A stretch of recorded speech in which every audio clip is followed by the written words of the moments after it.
letter of instruction number 2.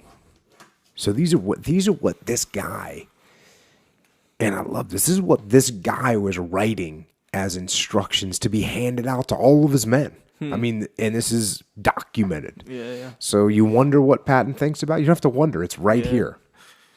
So here's his letter of instruction number 2. Discipline. There is only one sort of discipline, perfect discipline. Men cannot have good battle discipline and poor administrative discipline. Discipline is based on pride in the profession of arms, on meticulous attention to detail, and on mutual respect and confidence. Discipline must be a habit so ingrained that it is stronger than the excitement of battle or the fear of death. And this is why it's every day and every decision that you make in keeping that discipline.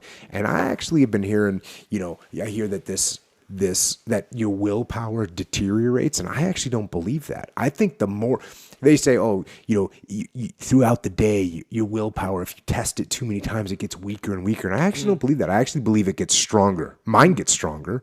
When the more I hold the line, the stronger the hold is, the better the grip is. And that's day by day, you think? Day by day. Day by day. And normally, it's all together. It's all grouped together. When you wake up early and you get your workout in, you just stay on track. You're like, you know what? I'm not going to eat that food that I don't need right now. I'm not, it's so much easier. But the day when you're like, I didn't work, I woke up late and I didn't get my workout done. And you know what? There's a donut, right? And you break down. Yeah. So you want to use the discipline. Discipline enforces discipline. Yeah. More discipline makes more discipline. Yeah. It kind of seems like that it would be just like any other exercise, right? You're exercising your discipline. So, I don't know, but maybe this is what that means when they say your willpower wears down. Let's say you're trying to stick to this diet, right? And you're going to be like, hey, I'm not going to let myself get too hungry, because when I let myself get too hungry, I know that donuts seem way more viable. Donuts are not viable. But, as far as the payoff, detriment, it's like basically, so if I test my willpower, I'm just saying throughout the span of a day or, however many hours when you start to get hungry. So they're saying, okay, so let's say you take your hunger to a certain point, then you say, you know what, I'm going to stay strong. Usually I eat way before this, but I'm real hungry. I really want those donuts, but you know what, I'm going to stick with it, right? And you have that one experience of taking your hunger to a certain point and still sticking to it. You do that, you let your hunger go on for even more, that's your willpower wearing down. But let's say you stuck to it, boom, and you stuck to it that day. Then the next day, you have experience going that far in your hunger, and you will be stronger and know how to deal with it. I actually disagree with you. I think that when you stay strong, you get stronger. And when you break, like how often does this happen? I'll just have one bite of that donut. For me, every single time. And then you have that one bite of what happens? Yeah, that donut's getting crushed. Every single one bite, 10 bites, same thing. So that's what I'm saying. Stay strong. Hold your discipline in place. Yeah, so to compare that to like a workout, right? So let's say I do a hard set of, push-ups. Then I do another hard set of push-ups. I'm going to be less strong on that second set, and I do another set. Yeah, I keep testing it, but the next day or the next week, I'm going to have benefits from that workout. Yeah. So it does reinforce.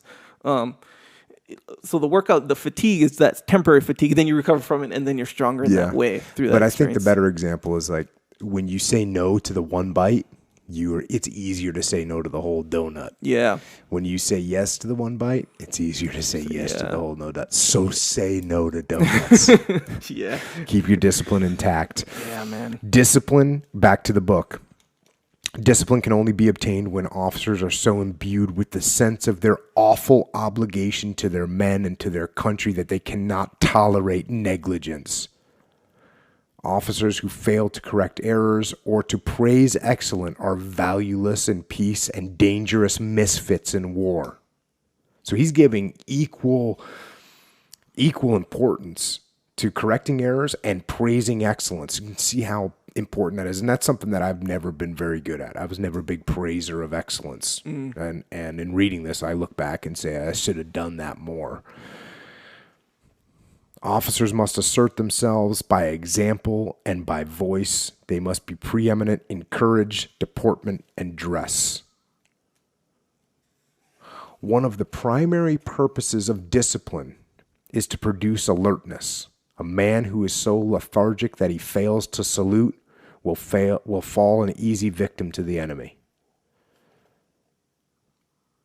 So the discipline just keeps you on track. Combat experience has proven that ceremonies such as formal guard mounts, formal retreat formations, and regular and supervised reveille formations are a great help and in some cases essential to prepare men and officers for battle, to give them that perfect discipline, that smartness of appearance, that alertness without which battles cannot be won. And this is something, the SEAL teams for sure are very undisciplined when it comes to uniforms, when it comes to march. I mean, we don't march. I mean, we barely can get in. Whenever a bunch of SEALs have to do something militaristic, it's usually we have to dumb it down and make it as easy as possible because we just don't do it enough. And I'm kind of stating that because we spend all of our time, when we're practicing for war, we're not doing anything ceremonial. We practice for war. So this is kind of a funny little dichotomy there, is that SEALs generally are not ready for military inspection, but they're ready for combat. So there's a little hypocritical item about that.